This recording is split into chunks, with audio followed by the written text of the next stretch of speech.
Breakbulk and General Cargo is the backbone of what we do here in Houston. What we get out of meetings like this is that we are able to take our experience. So my experience that I have in my specific small piece of the supply chain, and I get to see how it fits with all of the other members. But we're entering a new world of really strategic competition between the United States and other countries like China, for example. We need an Export-Import Bank board of directors. We need at least 3 to start approving. We got roughly $50 billion of pending projects right now, that need a board. And if we don't do something, those projects will disappear. It's likely in the transportation industry that there's going to be many, many blockchains that are going to be transportation oriented. And we're going to have to, as an industry, be able to connect to and interplay with and move information between possibly. I've got my daughter here. This is Evelyn. So Evelyn's 9, and she's going to show us a little bit about technology, some stuff that maybe we should all learn. I have this new robot. I call him Speedy because he's not that fast, so it's just kind of a little joke.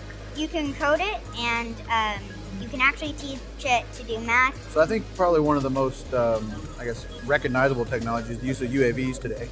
So we're using UAVs on our projects to survey large areas. We have good infrastructure inside Santiago, and I have seen also in the other countries like Peru, like Colombia, they really change, and For the better? For the better, yeah.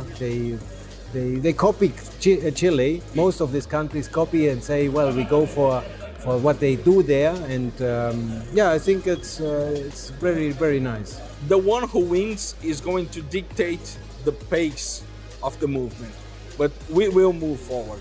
We have a lot of opportunities over there, mainly on the oil and gas industry.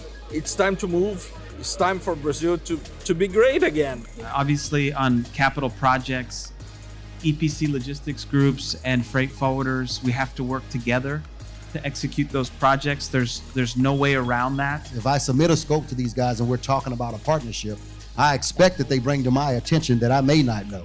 Exactly. Right? Them having the experience, I expect those guys to bring that information to me, and then collectively we can figure out how we can mitigate the risk on both our sides. Today, though, we don't want to talk about the past. We really want to talk about the future and find out where this industry is heading. So the question is if the tide is finally turning for real.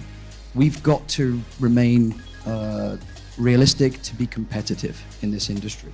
2020, IMO, that's going to be, there's so much uncertainty still, even we are 15 months away.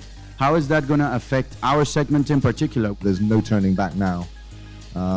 Big carriers in the world, the big liner carriers, they're adapting, and more importantly, they're adopting. Now it's a different world, and now we have lots of software, information technology, and now when automation, artificial intelligence start coming into play, then we can use all these very exciting new systems, new solutions to automate our conventional activities. I appreciate Breakbulk Americas, the Breakbulk Committee. You guys put on a remarkable event every year.